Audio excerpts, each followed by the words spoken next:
Episode 42, The Purple Knight, originally posted August 27, 2018. I wouldn't really consider myself to be a serious video game player. Sure, growing up, I played a lot of games on my Nintendo Entertainment System, but I was never really good at most of them. Sucking at a game would of course lead me to quickly losing interest and moving on to the next one. But I wasn't bad at everything, and those few games that I did excel in have remained favorites of mine to this day. One game I remember specifically was Batman the video game, released by Sunsoft in 1989. Looking back, it seems pretty odd that this particular video game made such an impression on me.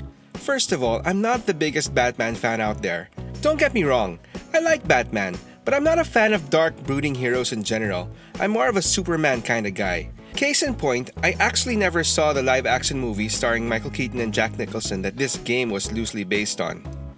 Secondly, as far as side-scrolling video games went, this one was kinda hard. As in, it took me forever to get past the first stage kind of hard. The main obstacle of this game was getting used to the way Batman moved and fought.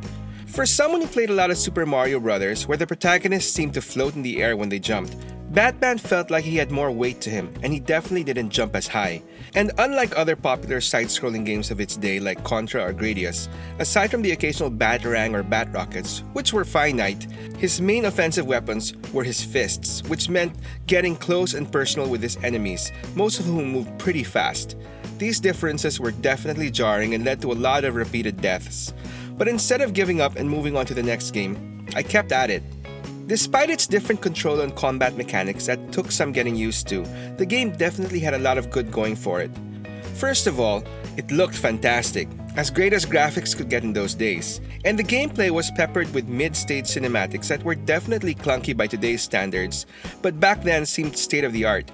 And I loved the music.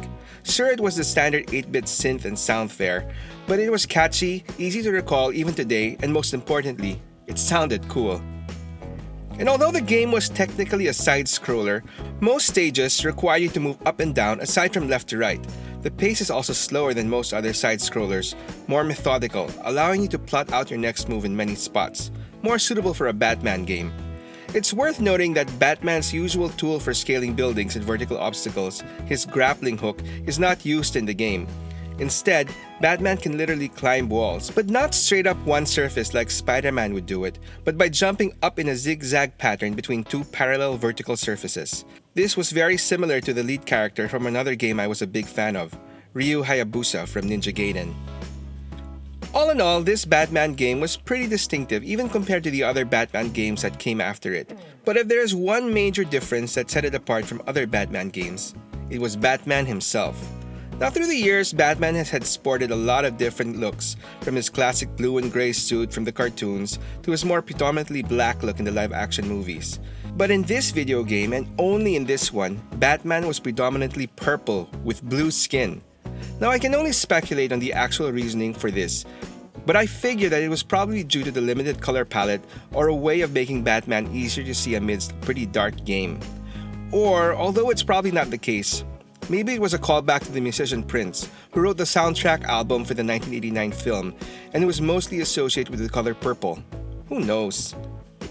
Anyway, years later, American toy company NECA, best known for their action figures of popular and iconic movie characters, started a line of classic video game toys.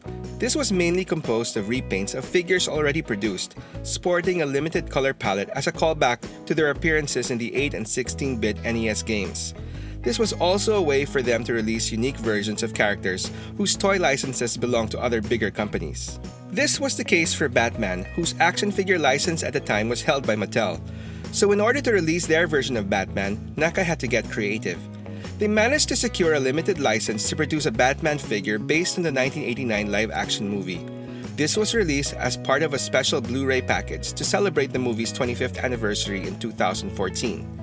But a few months earlier, in order to maximize the cost of their unique sculpt, they released the same figure as part of their classic video game line, repainted in all his purple glory. Like I mentioned earlier, since I never actually saw the 1989 movie, I wasn't really interested in the movie version of this figure. However, since I was a big fan of the original video game, I was sorely tempted to get this purple Batman. But I resisted for quite some time. I really had no interest in NECA's other 8-bit repaints, so no matter how good the figure looked, he really didn't fit into any of my collections, nostalgia or not. Fast forward a few years later, and I managed to cobble together a very small collection of my favorite video game characters. I got myself Link from The Legend of Zelda, Bill and Lance from Contra, Ryu from Ninja Gaiden, and Samus from Metroid. Yes, I know it's a rather random bunch. And it was about to get even weirder since now all of a sudden getting myself a purple Batman to add to this crew didn't seem too far-fetched. So, in a moment of weakness when the opportunity arose for me to score one at a pretty decent price, I jumped at the chance. Okay, so full disclosure, I bought it from an online seller well known for selling KOs or knockoffs, so although he insisted it was legit, I have my doubts. Suspicions aside though, if it is a KO, it's a pretty good one that fortunately didn't fall apart in my hands.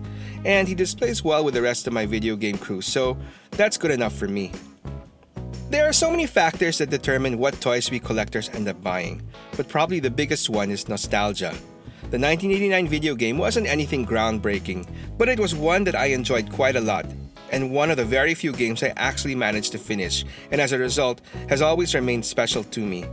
And this was precisely the reason why I got this specific Batman figure despite how unusual he was. Plus, no matter what toys you collect, I believe there's always some room for some sort of version of the Dark Knight, even if he is purple. So what random bits of nostalgia have driven you to get toys that you never imagined you would be getting in the first place? Let me know in the comments below and tell me your story. Thanks for watching Stories from the Toy Shelf Redux. If you enjoyed this story, please click on the like button and subscribe to the channel to help me tell more. Until the next one.